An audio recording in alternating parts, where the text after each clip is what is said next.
Hey everybody, Cherie Warwick here. Welcome to Black Blockchain Consultants.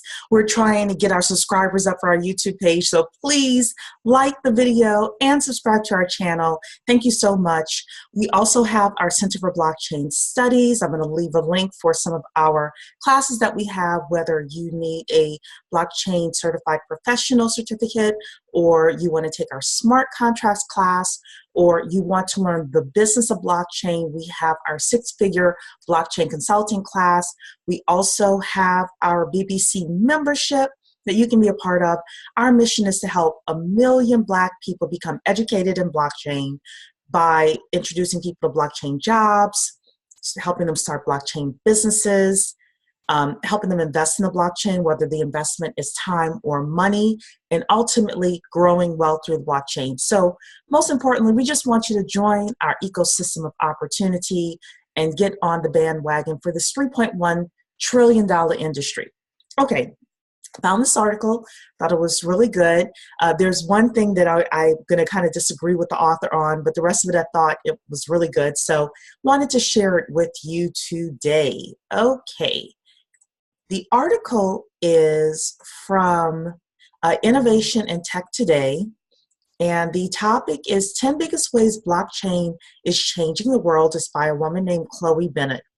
And she's talking in here about the fact that blockchain is getting to a decade old, and it is just like the internet, where it's, you know, the little engine that could, where it's like, and then all of a sudden it gets faster and faster and faster until we're going to see mass adoption of this thing. So right now is the right time. It's like the early 90s for blockchain.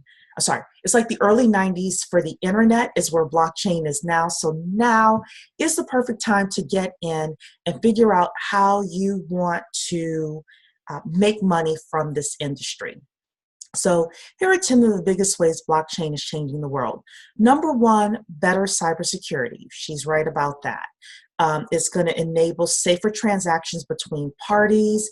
It's going to protect personal data. Right now, data is the number one asset that we have, is our data. All the information we're putting on Facebook, Instagram, Google, everything we search, everything we look for, everything we buy is being tracked. And blockchain will help to protect that information from the people who should not be able to access that information. Number two, streamlining financial operations. This is true as well.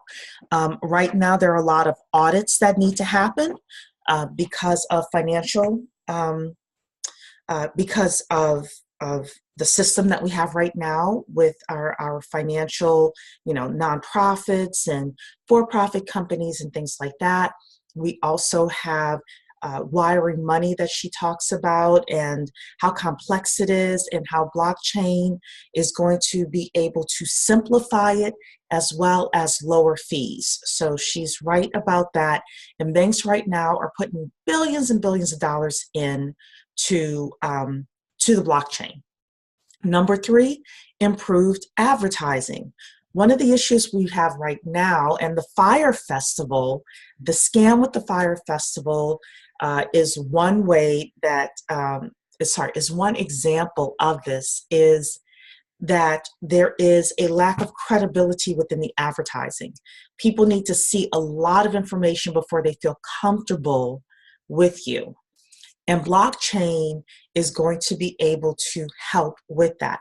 Companies can check whether the clicks they receive are from bots or real people, and people will be able to check on the company and their backgrounds, and if what they're saying is actually true or false.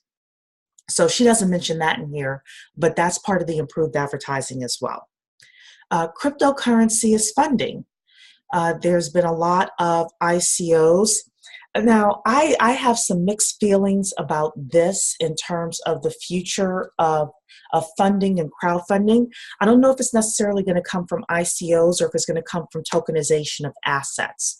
And that's something that we have a class coming on a guy named Eric Spence and a woman named Eugenia Miller. They are part of our Black Blockchain Consultants group, and they are the superstars, as well as we've got about 30 people that are very interested in this tokenization of assets opportunity. And I believe the real funding is going to come through there, not necessarily through the ICOs. The reason is because of the SEC. But if you are very, very interested in how crowdfunding is going to happen, whether you're starting a business or you want to help people raise funds, then you want to be a part of our tokenization of assets group. And the way to do that is to become a member of Black Blockchain Consultants. We have some alliances that we are working on in order to really, really help solidify your knowledge of this opportunity. Next is better taxes. This is the one I really disagreed with. Chloe is saying here, considering how simple sending money through the blockchain can be, you can imagine the reduction in taxes if all future financial aspects are done through blockchain.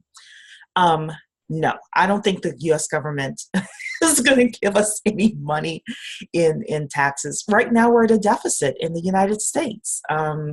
So, she's saying here, buying a house will be easier, sending money will be easier. We will have lower taxes in general because of the simplicity and accuracy of the blockchain.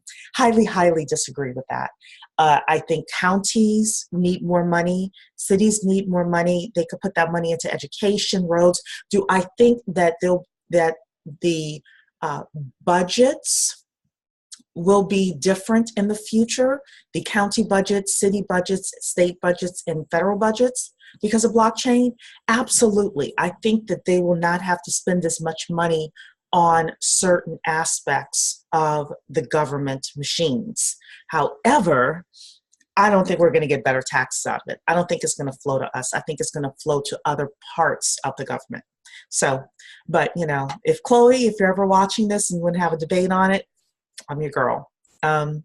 Digital identification is another big thing, another big opportunity within blockchain. And so one of the examples that I heard in a conference was, you go to a bar, you want to prove you're 21. Instead of showing your entire ID where it has your address on it and other information on it, it can just, within the system, say, is Cherie over 21 years old? And the system will say yes, and boom, we're done. But there will be a lot of, blockchain is really leveraging digital identification, and this is going to be one of the big pluses with blockchain, and one of the ways that you can participate in the blockchain opportunity. Online advertising, we talked a little bit about this before. More transparency. Definitely if you're trying to do business with people you don't know, or if you are trying to do something with your bank or someplace where there's a lack of trust, then the transparency will definitely work in our favor through the blockchain. Smart assets, they're talking about smart contracts here again between people you don't know, definitely. And the last one, number 10, is reduced medical costs can be improved through the blockchain. Medical costs, insurance costs, all sorts of healthcare costs will be reduced through the blockchain. So again, saw this article. It is from Innovation and Tech Today. A woman named Chloe Bennett wrote it. And I thought it was a great article, so I want to pass it on to you, give our spin on it as Black Blockchain Consultants. That is it. If you would like to be a part of our community, blackblockchainconsultants.com. We also have all sorts of links in the YouTube description box. Please, come visit us, join us. We would love to have you. At the very least, give us a thumbs up and subscribe to our channel because we're really trying to grow our channel. Thank you so much. Have a blessed day.